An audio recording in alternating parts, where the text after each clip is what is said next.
La leyenda de San Julián el Hospitalario. Autor Gustave Flaubert. El padre y la madre de Julián habitaban en un castillo en medio de los bosques, sobre la pendiente de una colina. Las 4 torres angulares tenían el techo puntiagudo, recubierto de escamas de plomo, y los muros descansaban por su base en los canteros de las rocas, abruptamente despeñadas hasta las escarpas del foso. Las piedras del patio de armas estaban limpias como el enlosado de una iglesia. Largos canalones, en figura de dragón boca abajo, escupían el agua de lluvia hacia la cisterna, y al borde de las ventanas, en todos los pisos, en tiestos de arcilla pintada, abríanse al sol basiliscos o heliotropos. Otro recinto, labrado de piedra, abrazaba primero un vergel de árboles frutales. Enseguida, un parterre cuyas combinaciones de flores dibujaban letras. Luego un emparrado con toldo para tomar el fresco y un juego de bolos para divertimiento de los pajes. Al otro lado estaban la perrera, las cuadras, la panadería, el lagar y las trojes. El césped de una verde pradera se extendía todo alrededor y acababa cerrándose con fuerte vallado de espinos. Tanto tiempo llevaban viviendo en paz que el rastrillo no se bajaba. Los fosos estaban llenos de agua, las golondrinas anidaban en las grietas de las almenas, y el arquero, que se paseaba todo el día sobre la cortina, cuando el sol brillaba con demasiada fuerza, penetraba en su atalaya y se dormía como un fraile. Dentro, los hierros relucían por todas partes. En las estancias, grandes tapices protegían contra el frío. Los armarios rebosaban de ropa. Toneles de vino apilábanse en las bodegas. Los cofres de encina rechinaban bajo el peso de las talegas de plata. En la sala de armas, entre los estandartes y las pieles de bestias feroces, dormían armas de todos los tiempos y todas las naciones. Desde las hondas de los amalecitas y las jabalinas de los saramantes, hasta los alfanjes sarracenos y la cota de malla normanda. En el asador grande de la cocina podían asar un toro. La capilla era suntuosa como el oratorio de un rey. Hasta tenían en lugar apartado una estufa a la romana.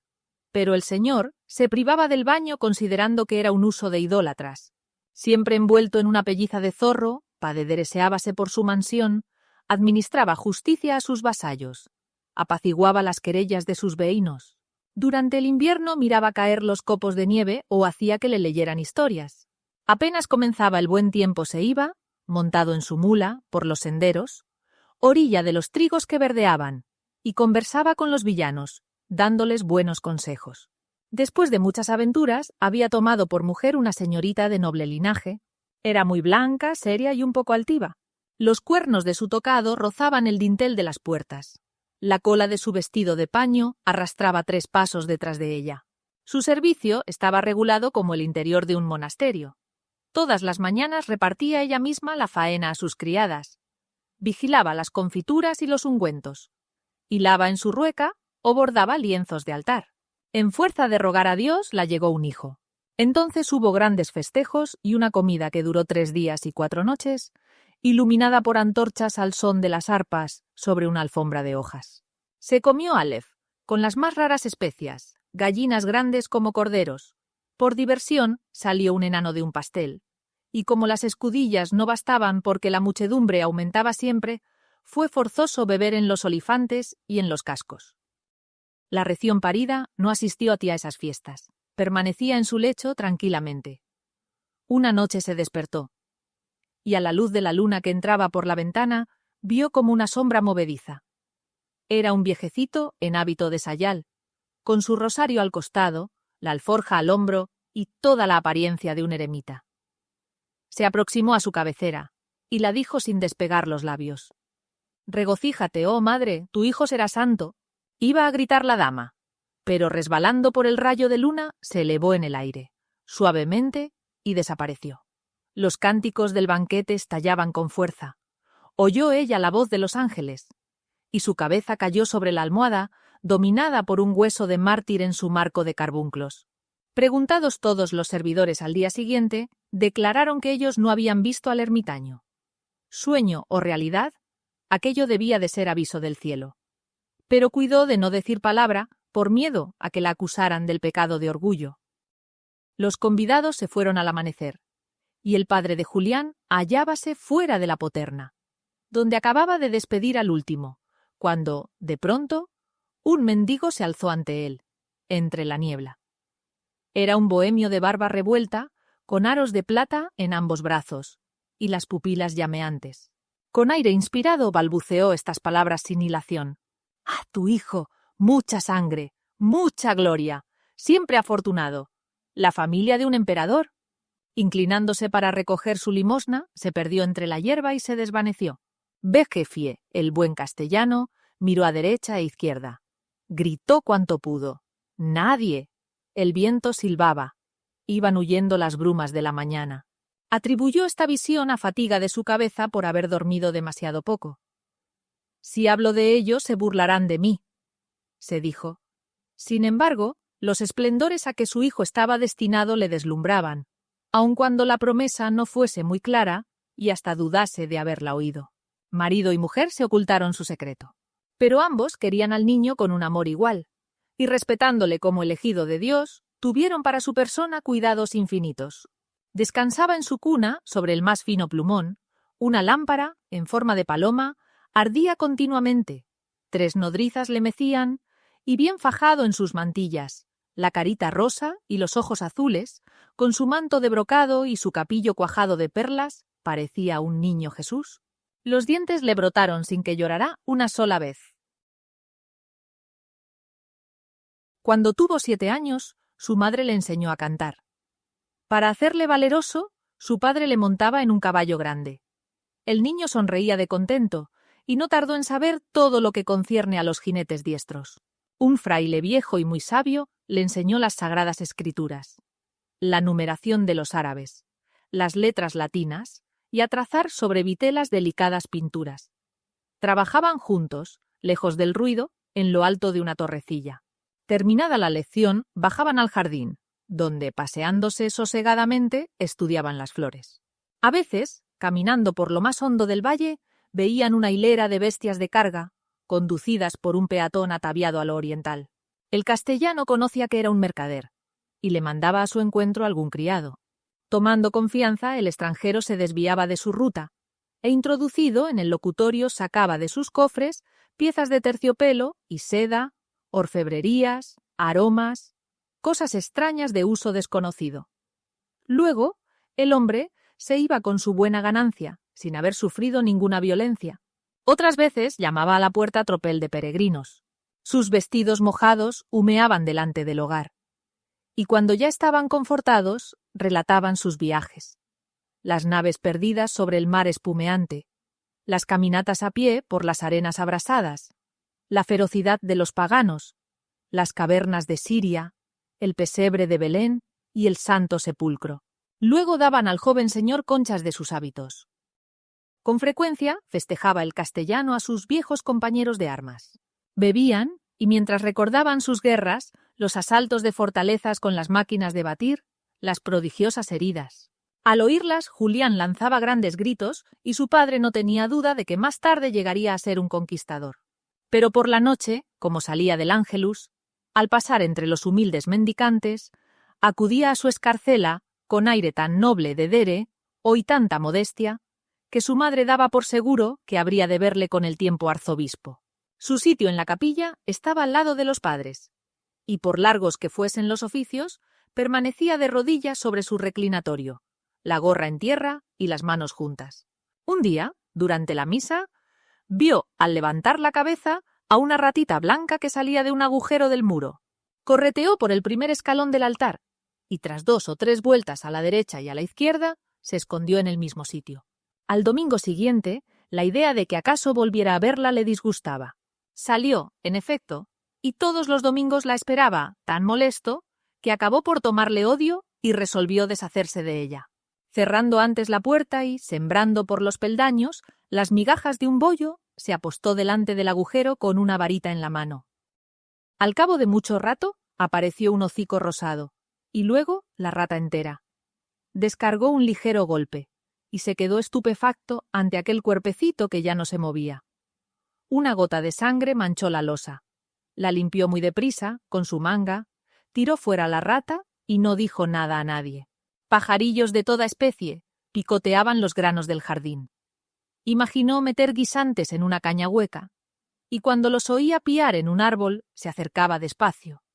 Luego alzaba su tubo, inflaba las mejillas, y los animalitos le llovían sobre los de Tisset biombros tan copiosamente que reía sin poderse contener, satisfecho de la malicia. Una mañana, como volviera por la cortina de la muralla, vio sobre la cresta almenada un palomo grande que se engallaba al sol. Julián se detuvo para mirarle. En aquel sitio tenía una brea a la pared, y había guijarros al alcance de la mano. Sacudió el brazo y la piedra derribó al pájaro, que cayó a plomo en el foso. Desgarrándose en las zarzas, huroneándolo todo, más ligero que un can joven, se precipitó hasta lo hondo. El palomo, con las alas rotas, palpitaba colgado de las ramas de un ligustro. La persistencia de su vida irritó al niño. Se lanzó a estrangularle, y las convulsiones del pájaro hacían latir su corazón, llenándole de salvaje y tumultuosa voluptuosidad. Al último estremecimiento se sintió desfallecer.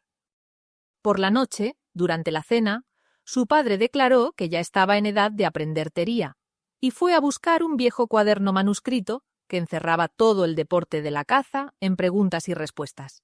Un maestro enseñó en él a su discípulo el arte de educar los perros y adiestrar los halcones, de tender lazos, de cómo reconocer al ciervo en su vaho, al zorro en sus huellas, al lobo en sus escarbaduras, el mejor medio de discernir sus caminos, de qué manera se les lanza, dónde se encuentran habitualmente sus refugio, cuáles son los vientos más propicios, con enumeración de las vocerías y de las reglas de la ralea.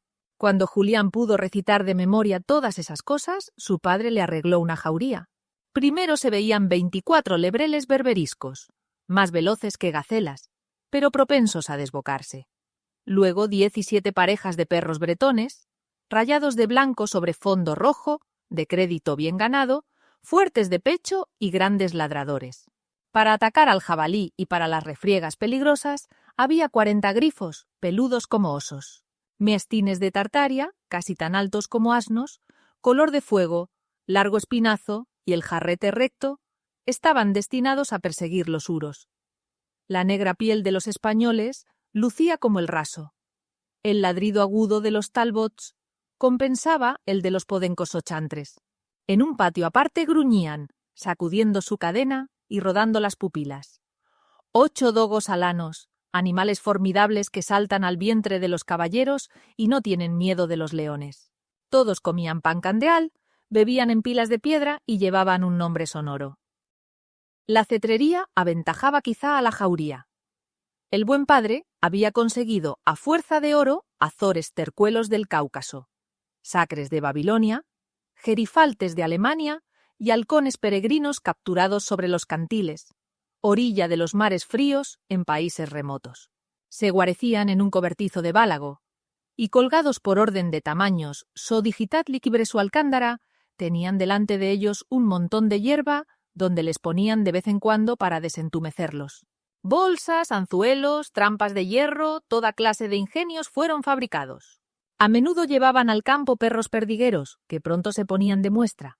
Entonces los picadores, avanzando pasito a paso, extendían con precaución sobre sus cuerpos impasibles una red inmensa. A la voz de mando, ladraban, las perdices levantaban el vuelo, y las damas de los contornos, invitadas con sus maridos, los niños, las camareras, todo el mundo se arrojaba sobre ellas y las cogía fácilmente. Otras veces, para levantar liebres redoblaban el tambor. Abrían fosos para los zorros, o bien preparaban un resorte que, al aflojarse, atrapaba un lobo por la pata. Pero Julián despreciaba tan cómodos artificios y prefería cazar lejos de todos con su caballo y su halcón. Era casi siempre un magnífico azor de Escitia, blanco como la nieve. Su capuchón de cuero remataba en un penacho. Cascabeles de oro temblaban en sus patas azules, y se mantenía derecho en el brazo del amo cuando iba devorando la llanura al galope de su caballo. Julián desataba sus correas y le soltaba de pronto. El ave audaz subía en el aire recta como una flecha, y se veían 2 manchas desiguales voltear, juntarse, luego desaparecer en las alturas del azul. El halcón no tardaba en bajar desgarrando alguna presa, y volvía a colocarse en la guanteleta con las 2 alas palpitantes. Julián dio caza de este modo a la garza real, al milano, a la corneja y al buitre.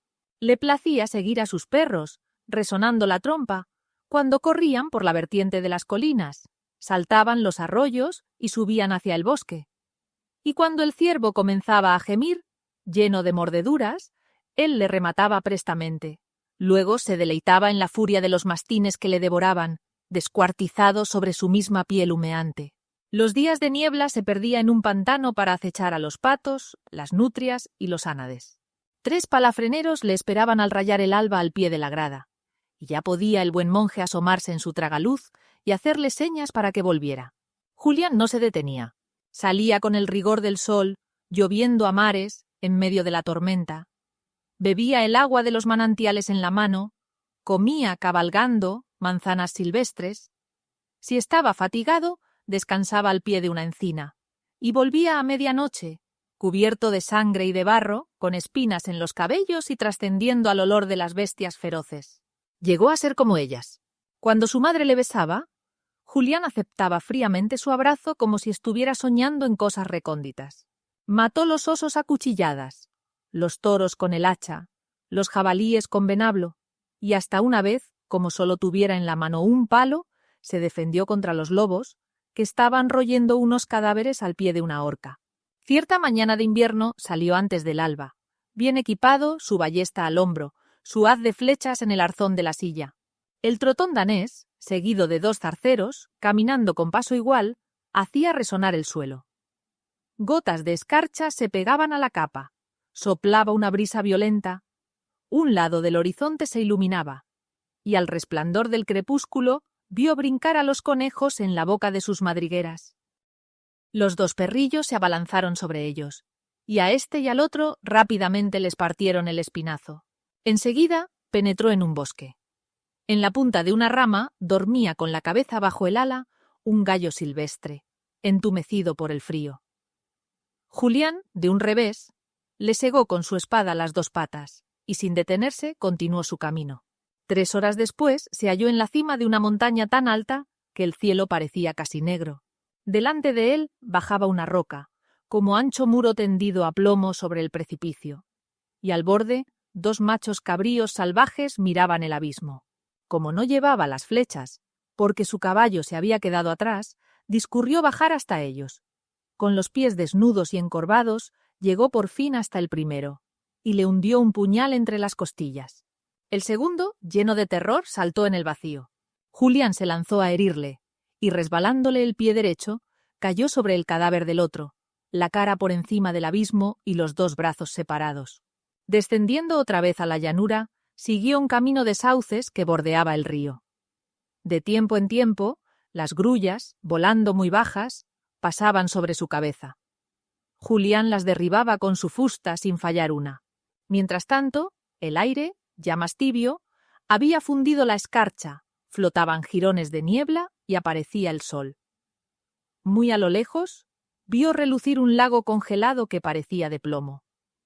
En medio del lago había un animal que Julián no conocía. Un castor de hocico negro. A pesar de la distancia, tan una flecha le derribó. Después avanzó por una avenida de árboles magníficos, que formaban con sus ramas altas como un arco de triunfo a la entrada del bosque. Un corzo saltó de entre la maleza. Un gamo apareció en una encrucijada. Un tejón salió de su agujero. Un pavo hizo la rueda sobre la hierba, y cuando los hubo matado a todos, otros corzos se presentaron, otros gamos, otros tejones, otros pavos, mirlos y grajos y garduñas y zorros y puercoespines y linces, una infinidad de animales a cada paso más numerosos. Corrían a su alrededor, temblorosos, con la mirada llena de humildad y de súplica. Pero Julián no se cansaba de matar, manejando unas veces su ballesta, desnudando la espada, clavándoles su cuchilla, sin pensar en nada, sin acordarse de ninguna otra cosa.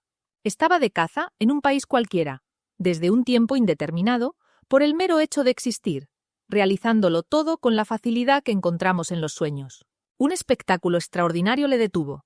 Los ciervos llenaban un valle en forma de circo, y amontonados unos contra otros se calentaban con su aliento, que se veía humear entre la niebla. La ilusión de tal carnicería le sofocó de júbilo durante algunos minutos. Luego se apeó del caballo, se remangó los brazos y empezó a disparar. Al silbido de la primera flecha, volvieron la cabeza todos los ciervos a la vez. Hiciéronse algunos huecos en la masa, alzáronse quejidos y un gran tumulto agitó el rebaño. El reborde del valle estaba demasiado alto para franquearlo, y saltaban en el recinto buscando por dónde escapar. Julián apuntaba, tiraba. Las flechas llovían como los rayos de una tormenta. Los ciervos, enfurecidos, luchaban, se encabritaban, saltaban unos por encima de otros, y sus cuerpos, con sus cornamentas entremezcladas, formaban ancho montículo que se desplomaba cambiando de sitio. Al fin sucumbieron, desplomados sobre la arena, la baba en el hocico, las entrañas fuera y la ondulación de sus vientres descendiendo por grados. Luego todo quedó inmóvil. Iba a llegar la noche, y detrás del bosque, en los intersticios de las ramas, el cielo estaba rojo como una sábana de sangre. Julián, recostado en un árbol, contemplaba con ojos muy abiertos la enormidad de la matanza, sin comprender cómo había podido hacerla. Al otro lado del valle, orillas del bosque, divisó un ciervo, una cierva y un cervato. El ciervo, que era negro y monstruoso de alzada, llevaba 16 mogotes y una gran barba blanca. La cierva, rubia como las hojas muertas, ramoneaba en el césped, y el cervatillo, salpicado, sin interrumpirla en su marcha, mamaba de las ubres. Una vez más zumbó la ballesta, y el cervato cayó muerto enseguida. Entonces su madre, mirando al cielo, clamó con una voz profunda, desgarradora, humana. Julián, exasperado, de un flechazo en mitad del pecho, la tendió por tierra. El ciervo grande, que le había visto, dio un salto. Julián le envió su última flecha, y alcanzó la frente, y allí quedó clavada. El ciervo grande no dio señales de sentirla. Saltando por encima de los muertos, iba a caer sobre él, a destrozarle, y Julián reculó con indecible espanto. El prodigioso animal se detuvo, y con los ojos llameantes, solemne como un patriarca y como un ejecutor, mientras doblaba a lo lejos una campana, repitió hasta 3 veces: «¡Maldito! Y maldito! ¡Maldito! Corazón de fiera, un día asesinarás a tu padre y a tu madre». Dobló las corvas, cerró dulcemente sus párpados y murió. Quedó Julián estupefacto. Luego, acometido de fatiga súbita, vio que le invadía un tedio, una tristeza inmensa. Durante largo tiempo lloró con la frente entre las 2 manos. Su caballo no parecía. Sus perros le habían abandonado. La soledad circundante le amenazaba con peligros misteriosos. Entonces, arrastrado por su pavor, emprendió una carrera loca en medio de los campos. Tomó al azar un sendero y salió casi inmediatamente a la puerta del castillo. Aquella noche no durmió. A la luz oscilante de su lámpara no dejaba de ver al gigantesco ciervo negro. Su profecía le obsesionaba y luchaba contra ella. «No, no, no, yo no puedo matarlos». Luego soñaba. «¿Y si yo lo quisiera? ¿Y si yo lo quisiera? Sin embargo?» Y tenía miedo de que el diablo le inspirase la mala idea. Durante 3 meses, su madre, angustiada, lloró a la cabecera de su lecho, y el padre, sollozando, andaba siempre por los corredores. Mandó venir a los más famosos maestros cirujanos, los cuales recetaron gran cantidad de drogas. Decían ellos que el mal de Julián tenía por causa un viento funesto o un deseo de amor. Pero el joven movía la cabeza a todas las preguntas. Volvieron las fuerzas, y le paseaban por la plaza el anciano monje y el bondadoso señor, sosteniéndole de un brazo cada uno. Cuando estuvo restablecido por completo, se obstinó en no volver a cazar. Queriendo darle una alegría, su padre le regaló una magnífica espada sarracena. Estaba en lo alto de un pilar, en su panoplia, y para alcanzarla hacía falta una escala. Julián subió. La espada se le escapó de los dedos, porque pesaba mucho, y al caer rozó tan de cerca al bondadoso señor que le cortó la hopalanda. Julián creyó que había matado a su padre y se desmayó. Desde entonces aborreció las armas. El aspecto de un acero desnudo le hacía palidecer. Esta debilidad era una desolación para su familia. Por fin, el anciano monje, en nombre de Dios y del honor de sus antepasados, le mandó que reanudara sus deportes de caballero.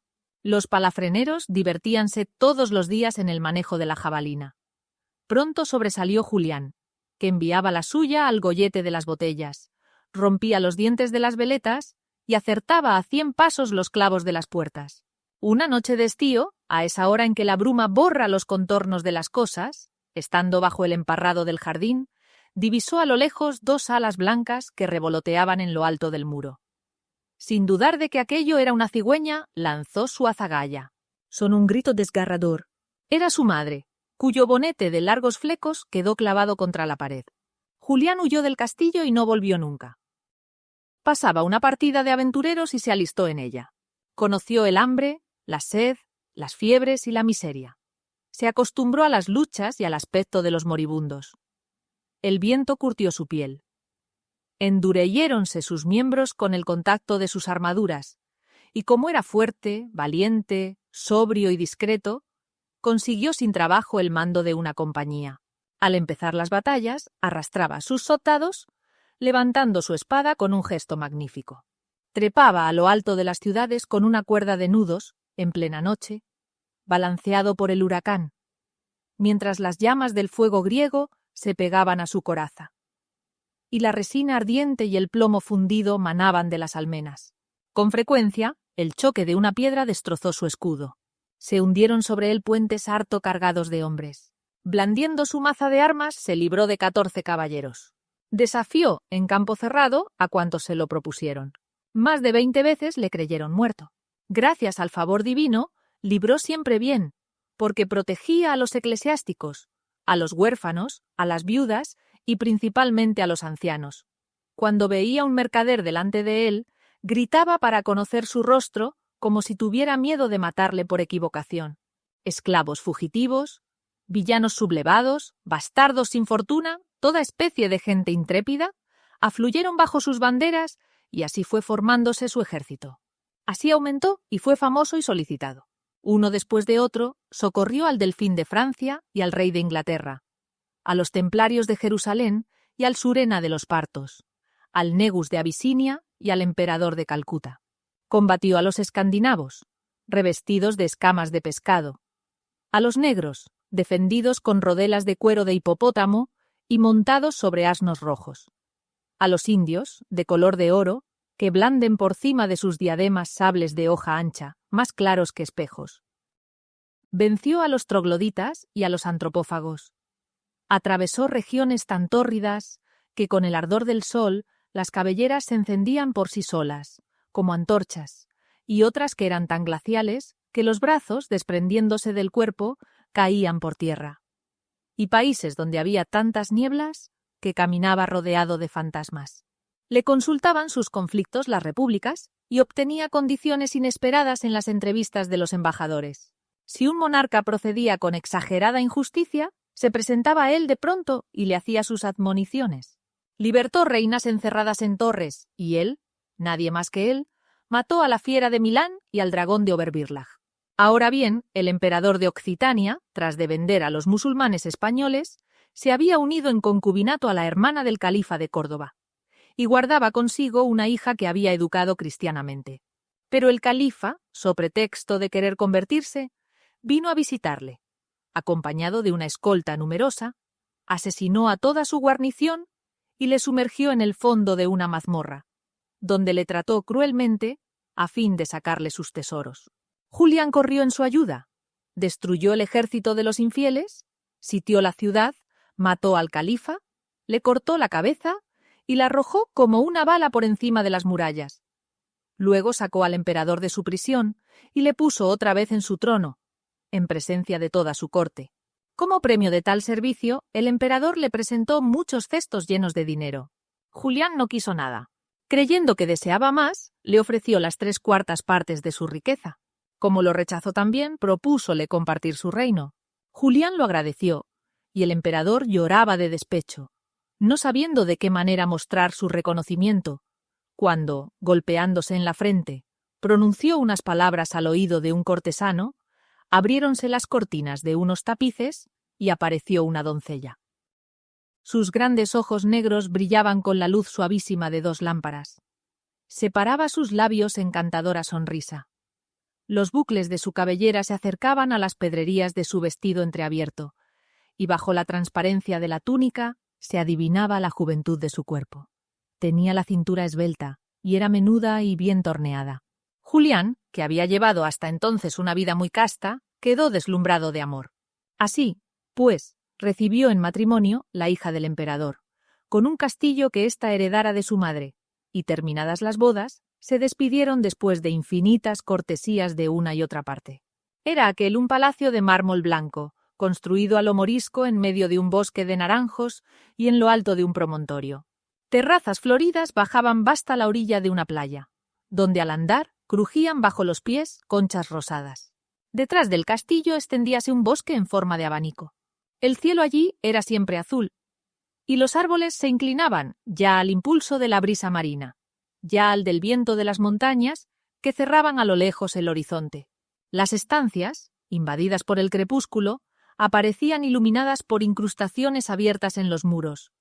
Columnitas altas y finas como cañas sostenían los arcos de la bóveda, decorados con relieves que imitaban las estalactitas de las grutas.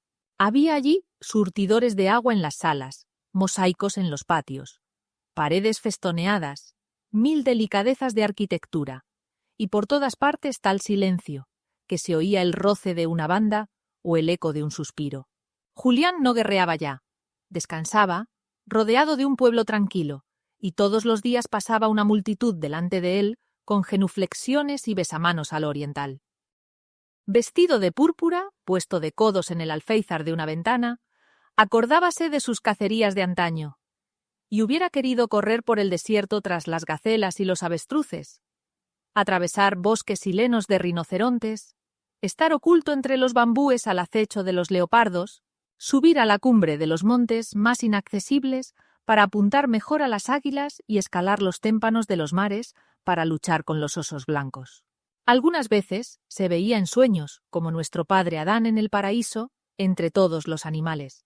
Solo con extender los brazos les hacía morir, o bien desfilaban de dos en dos por orden de tamaño, desde los elefantes y los leones hasta los armiños y los ánades, como el día que entraron en el arca de Noé.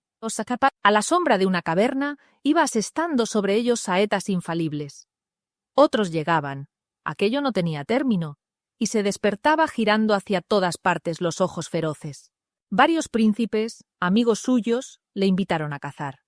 Se negó siempre, creyendo conjurar su desgracia por esa especie de penitencia, porque le parecía que de la vida de los animales dependía la de sus padres, pero sufría de no verlos, y esta otra ansia llegaba a serle insoportable.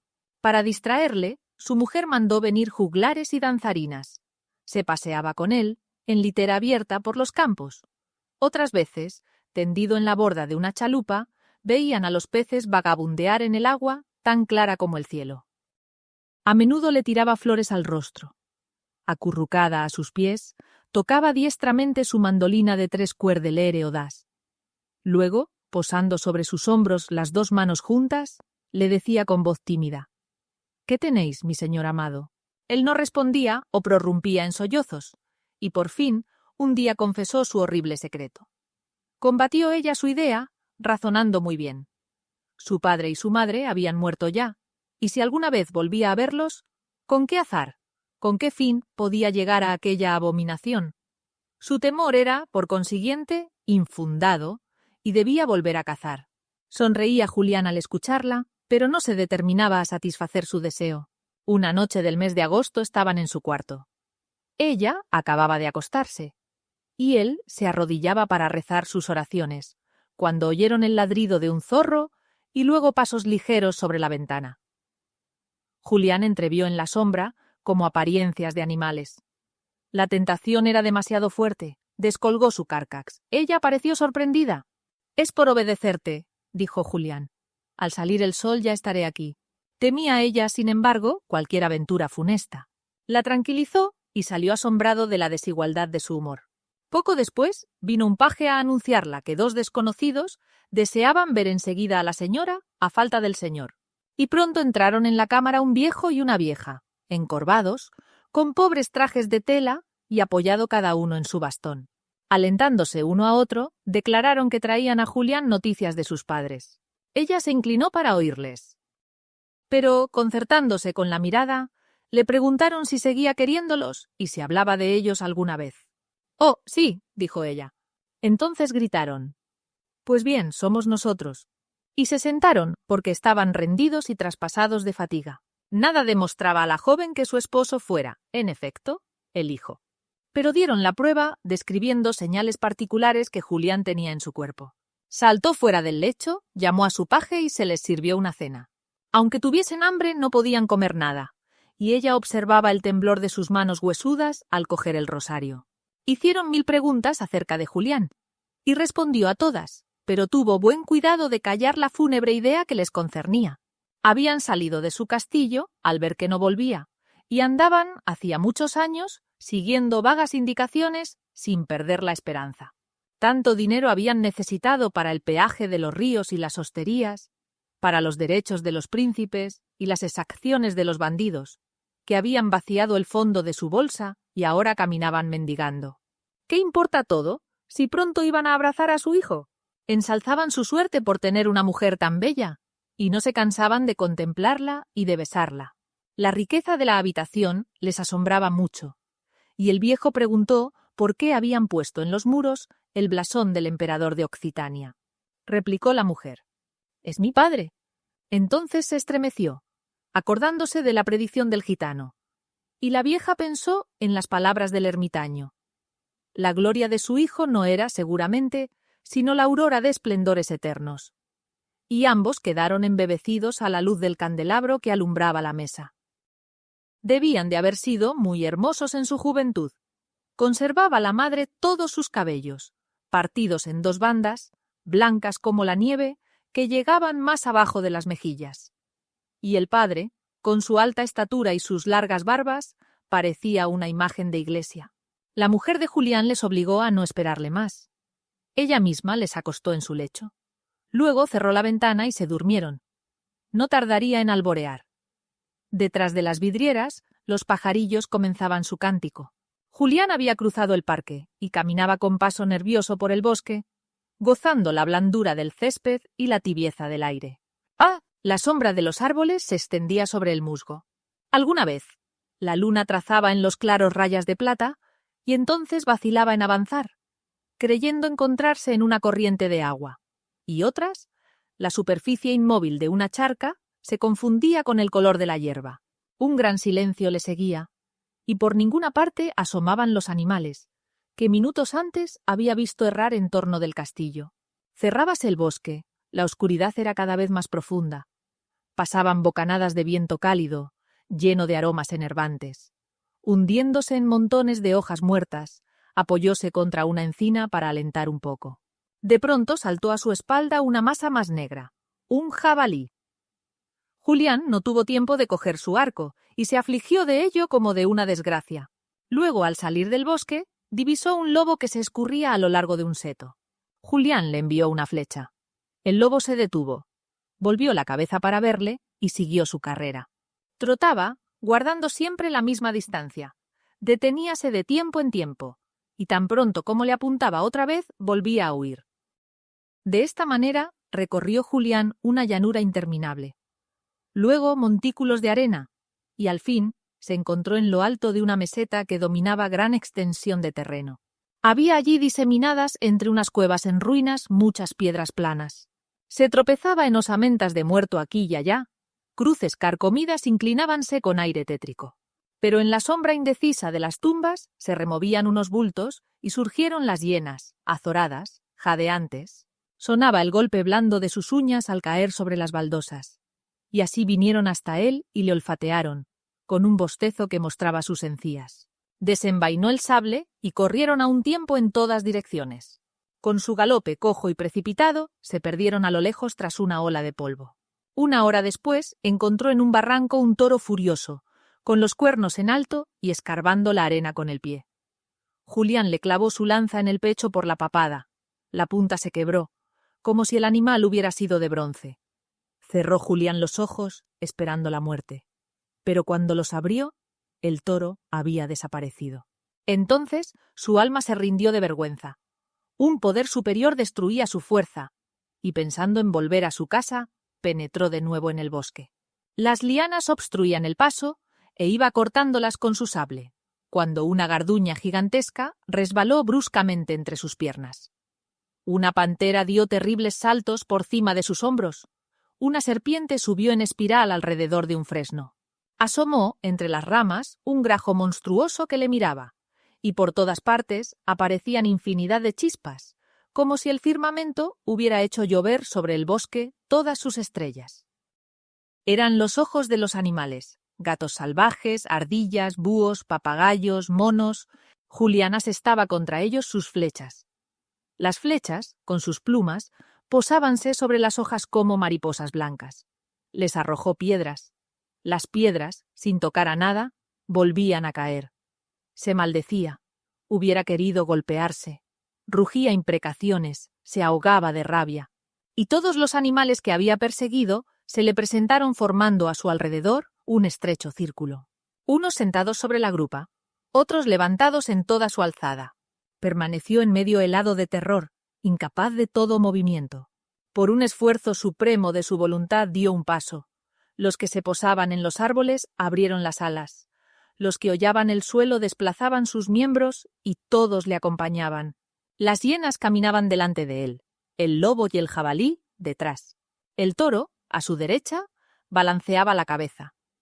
Y a su izquierda, la serpiente ondulaba entre la hierba, mientras que la pantera, arqueando su espalda, avanzaba a grandes zancadas con paso callado. Iba él lo más lentamente posible para no imitarles, y veía salir de la hondura de los zarzales zorros, víboras, puercoespines, chacales y osos. Julián se puso a correr, corrieron ellos. La serpiente silbando, las bestias hediondas babeando. El jabalí le rozaba los talones con sus defensas. El lobo, la palma de las manos con los pelos del hocico. Pinchábanle los monos, gesticulando. La garduña rodaba junto a sus pies. Un oso le quitó con sus patas el sombrero de un redelley sorbés, y la pantera, desdeñosamente, dejó caer una flecha que llevaba en la boca. Veíase en sus gestos socarrones que se burlaban. Al mismo tiempo que le observaban con el rabillo del ojo, parecían meditar un plan de venganza. Y ensordecido por el zumbar de los insectos, golpeado por las colas de los pájaros, sofocado por sus alientos, caminaba con los brazos extendidos y los párpados cerrados, como un ciego, sin tener fuerza siquiera para gritar «¡Perdón!». Vibrá en el aire el canto de un gallo. Respondieron otros. Era el alba. Al otro lado de los naranjos distinguió la techumbre de su palacio. Luego vio, en las lindes de un campo, a 3 pasos de intervalo, perdices rojas que revoloteaban en los surcos. Soltó su capa y la tendió sobre ella como una red. Cuando llegó a descubrirla, no halló más que una sola y muerta. Hacía ya mucho tiempo corrompida. Esta decepción le exasperó más que todas. La sed de sangre volvía a apoderarse de él. Faltando los animales, hubiera querido matar hombres. Escaló las 3 terrazas, hundió de un puñetazo la puerta. Pero al pie de la escalera, el recuerdo de su mujer le enterneció el corazón. Estaba dormida, sin duda, e iba a sorprenderla. Se quitó las sandalias, volvió la llave con cuidado y entró. Las vidrieras, guarnecidas de plomo oscure digitized, hacían la palidez del alba. Julián se enredó los pies en los vestidos que yacían por tierra. Un poco más lejos, tropezó con la credencia cargada todavía de vajilla. «Ha comido, sin duda», se dijo, y avanzó hacia el lecho, hundido entre las tinieblas, en el fondo de la estancia. Cuando estuvo a la orilla, se inclinó para besar a su mujer sobre la almohada donde descansaban las 2 cabezas, una junto a otra. Entonces sintió contra su boca la impresión de una barba. Retrocedió, creyendo que se había vuelto loco, pero volvió junto al lecho y palpó hasta encontrar unos cabellos muy largos. Para convencerse de su error, volvió a pasar lentamente la mano por el almohadón. Era una barba lo que encontraba esta vez, y un hombre acostado con su mujer. Estalló en una cólera inmensa. Saltó sobre ellos a puñaladas, pateando, echando espuma y aullando como una bestia feroz. Luego se detuvo.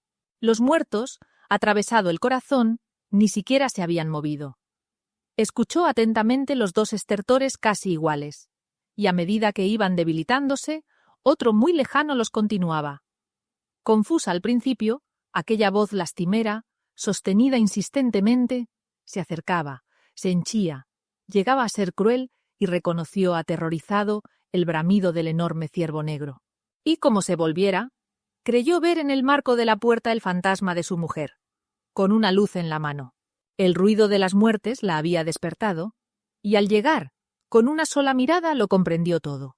Huyó, loca de terror, dejando caer su antorcha. Julián la levantó. Su padre y su madre estaban delante de él, tendidos de espalda, con un agujero en el pecho, y parecía que sus rostros, llenos de majestuosa dulzura, guardaban un secreto eterno. Salpicaduras y charcos de sangre mostrábanse sobre su blanca piel, en las ropas del lecho, en el suelo, bajo un Cristo de marfil suspendido en la alcoba. El reflejo escarlata de la vidriera herida ya por los rayos del sol iluminaba aquellas manchas rojas y proyectaba otras muchas en toda la estancia. Julián se dirigió hacia los dos muertos, diciéndose, queriendo creer que aquello no era posible, que se había engañado, que hay, en ocasiones, parecidos inexplicables. Al fin, se inclinó ligeramente para ver muy de cerca al anciano, y distinguió, entre sus párpados mal cerrados, una chispa extinguida que le quemó como si fuera fuego. Luego se volvió al otro lado del lecho por ver el otro cuerpo, cuyos cabellos blancos ocultaban parte del rostro. Julián pasó los dedos bajo la cabellera, levantó la cabeza y la miró, sostenida al extremo de su brazo rígido, mientras con la otra mano acercaba la antorcha. Las gotas, saltando del colchón, caían una a una sobre el pavimento. Al término de aquel día, se presentó delante de su mujer, y con una voz distinta de la suya, la ved bei dich jetzt, encomendó primero no responderle, ni acercársele, ni aun mirarle, sino que cumpliera, so pena de condenarse, todas sus órdenes, que eran irrevocables. Los funerales se harían con arreglo a las instrucciones que dejaba por escrito sobre un reclinatorio en la cámara de los muertos.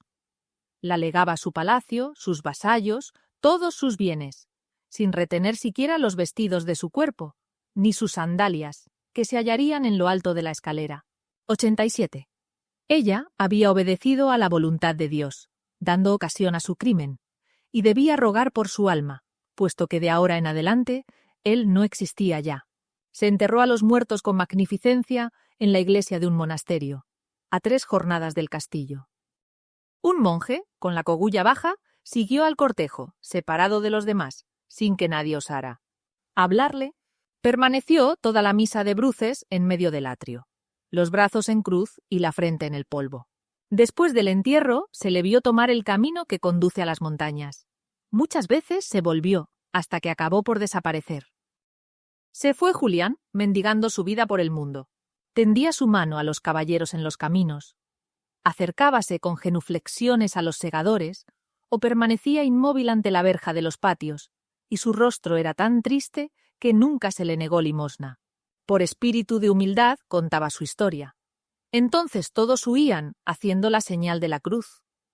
En los pueblos por donde había pasado ya, tan pronto como le conocían, cerraban las puertas, le gritaban amenazas y le tiraban piedras. Los más caritativos ponían una escudilla en el reborde de la ventana, y luego cerraban las maderas para no verle. Rechazado de todos, evitaba a los hombres y se alimentaba de raíces, plantas, frutos caídos y conchas que iba buscando por las playas. Alguna vez, al descender una cuesta, veía bajo sus ojos una confusión de techos amontonados, con sus flechas de piedra, fuentes, torres, callejas negras entrecruzándose, desde donde subía hasta él un zumbido continuo. La necesidad de mezclarse a las existencias ajenas le hacía bajar a la ciudad, pero el aire bestial de las caras, el estruendo de los oficios, la indiferencia de las palabras helaban su corazón. Los días de fiesta, cuando la campana grande llenaba de alegría desde el amanecer a todo el pueblo, él veía salir a los vecinos de sus casas, luego danzas en la plaza, fuentes de cerveza en las esquinas, colgaduras de damasco ante la morada de los príncipes, y al llegar la noche, por los criscoet y tales de los pisos bajos, largas mesas familiares, donde los abuelos tenían a sus nietos sobre las rodillas. Los sollozos le ahogaban y se volvía hacia el campo. Contemplaba con transporte de amor los pollos entre los hierbatos, los pájaros en sus nidos, los insectos sobre las flores. Todos, al acercarse él, corrían, se ocultaban espantados y volaban muy deprisa. Buscaba las soledades. pero el viento llevaba a sus oídos como estertores de agonía. Las lágrimas del rocío, al caer en tierra, le recordaban otras gotas de un peso más grave. Todas las tardes, el sol coloreaba las nubes, y todas las noches, entre sueños, su parricidio volvía a comenzar. Se hizo un cilicio con las puntas de hierro. Subía caminando sobre las 2 rodillas todas las colinas que tuvieran una capilla en la cumbre. Pero su impío pensamiento oscurecía el esplendor de los tabernáculos y le torturaba a través de las maceraciones de la penitencia. No se revolvía contra Dios, que le había infligido su terrible acción, y sin embargo se desesperaba de haber podido cometerla. Tanto horror le inspiraba su propia persona, que con la esperanza de librarse se aventuraba en los mayores peligros. Salvó de incendios a paralíticos y sacó del fondo de las simas a nifios. El abismo le rechazaba, le respetaban las llamas. Como el tiempo no apaciguase su martirio, y éste era ya intolerable, resolvió morir. Y un día, hallándose al borde de una fuente, como se inclinara sobre ella para apreciar la profundidad del agua, vio aparecer ante él un anciano descarnado, de barba blanca y de un aspecto tan lamentable que le fue imposible contener el llanto. El otro lloraba también. Sin reconocer su imagen, Julián se acordó confusamente de un rostro parecido a aquel. Lanzó un grito. Era el de su padre, y ya no pensó nunca en matarse. Así recorrió muchos países con la carga de sus recuerdos, hasta que llegó cerca de un río, cuyo paso era peligroso por la violencia de la corriente y porque tenía en las orillas una gran extensión de légamo. Nadie, desde hacía mucho tiempo, se atrevía a pasarlo. Una barca vieja, casi hundida, alzaba su proa entre los guijarros. Examinándola, Julián descubrió un par de remos, y se le ocurrió la idea de emplear su existencia al servicio de los demás. Comenzó por establecer sobre el ribazo escarpado una especie de calzada que le permitiera bajar hasta el canal. Se rompió las uñas removiendo enormes piedras. Las apoyó contra su vientre para transportarlas, resbaló en cieno, se hundió y muchas veces estuvo a punto de perecer. Enseguida reparó la barca con restos de otros navíos, y se hizo una choza con arcilla y troncos de árboles. El paso era ya conocido, y los viajeros se presentaron. Llamaban desde la otra orilla agitando unos trapos. Pronto salía Julián y saltaba en su barca. Esta era muy pesada, y la sobrecargaban con toda clase de bagajes y fardos, sin contar las bestias de acarreo que, coceando de miedo, aumentaban la confusión. No pedía nada por su molestia, y algunos le daban restos de las vituallas que sacaban de sus zurrones, y los vestidos demasiado viejos que ya no querían. Los bárbaros vociferaban blasfemias. Julián los reprendía con dulzura, y ellos respondían con injurias. Se contentaba con bendecirlos. Una mesita, un escabel, una cama de hojas secas y 3 copas de arcilla. He aquí todo su ajuar. 2 agujeros en el muro le servían de ventanas. Por un lado, se extendían hasta perderse de vista llanuras estériles, que mostraban en su superficie, aquí y allá, lívidos estanques. Y delante de él rodaban las ondas verdosas del gran río. En primavera, la tierra húmeda olía a podredumbre. Luego, un viento desatado levantaba torbellinos de polvo. Entraba por todas partes, le enlodaba el agua y hacía crujir la arena en las encías. Más tarde eran nubes de mosquitos, cuyo zumbido y cuyas picaduras no cesaban de noche ni de día. Luego sobrevenían terribles heladas, que daban a los objetos rigidez pétrea y le inspiraban deseos frenéticos de comer carne. Transcurrían meses sin que Julián viera a nadie. A menudo cerraba los ojos tratando de volver a su juventud por arte de la imaginación, y evocaba el patio del castillo con los lebreles sobre la gradería, los pajes en la sala de armas y bajo dosel de pámpanos un adolescente de cabellos rubios entre un anciano cubierto de pieles y una dama de altas tocas. De pronto, los 2 cadáveres reaparecían, y se arrojaba de bruces sobre su cama y repetía llorando: «¡Ay! ¡Pobre padre! ¡Pobre madre! ¡Pobre madre!», y caía en un letargo, donde continuaban sus fúnebres visiones. Una noche, mientras dormía, creyó Ofru una voz que le llamaba. Prestó atención y no distinguió más que el mugir de las olas. Pero la misma voz repitió: «Julián». Venía de la otra orilla, lo cual le pareció extraordinario, dada la anchura del río. Por tercera vez le llamó: «Julián». y aquella voz tan alta tenía el son de una campana de una iglesia. Encendió su linterna y salió de la choza. Furioso huracán llenaba la soledad de la noche. Las tinieblas, profundas, estaban desgarradas aquí y allá por la blancura de las olas que rompían en espuma. Tras un minuto de vacilación, Julián desató la amarra. Las aguas, de pronto, se calmaron. Resbaló la barca sobre ellas y tocó en el otro ribazo, donde esperaba un hombre. Me-I. 111. Estaba envuelto en una tela hecha jirones, la cara semejante a una máscara de yeso y los dos ojos encendidos como carbones. Al acercarle la linterna, Julián notó que le recubría una lepra horrible. Sin embargo, su actitud era majestuosa como la de un rey. Desde que entró en la barca, ésta se hundió prodigiosamente, vencida de su peso. Una sacudida la puso a flote, y Julián comenzó a remar.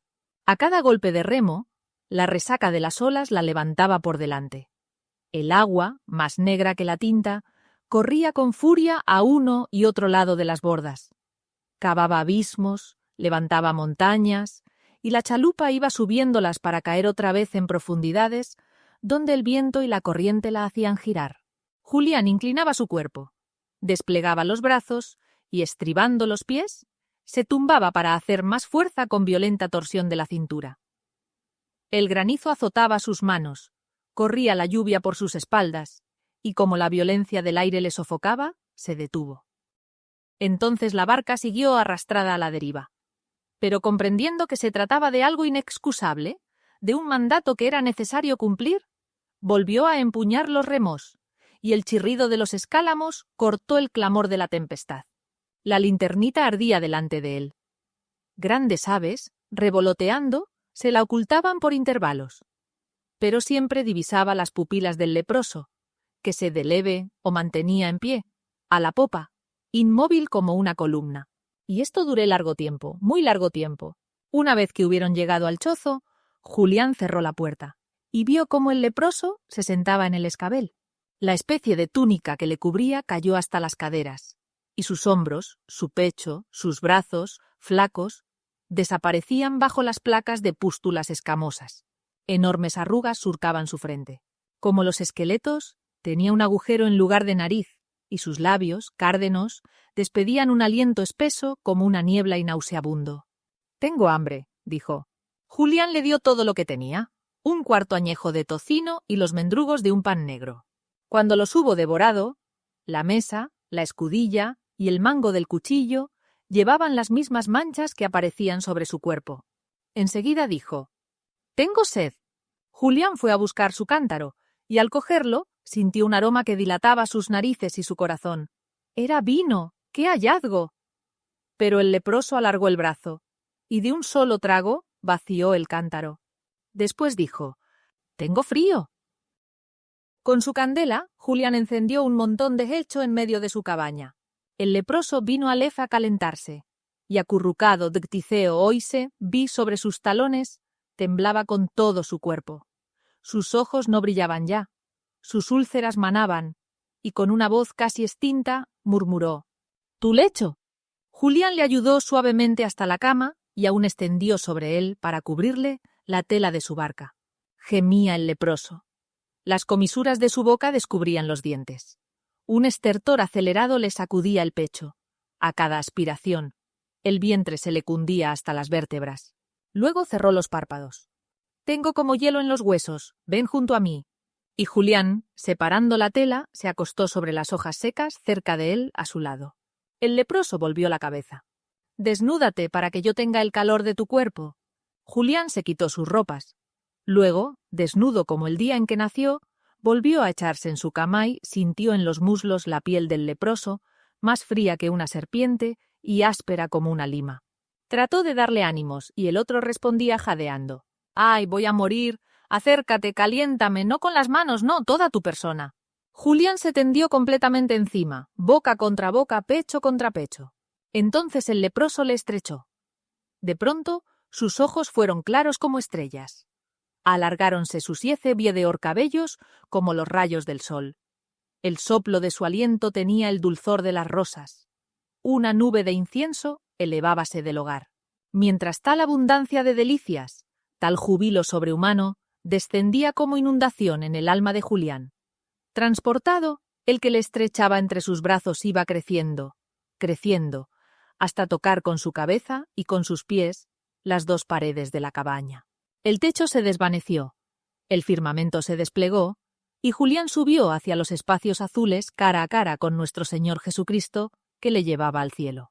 Y esta es la historia de San Julián el Hospitalario, poco más o menos, tal como puede verse en un vitral de iglesia de mi país.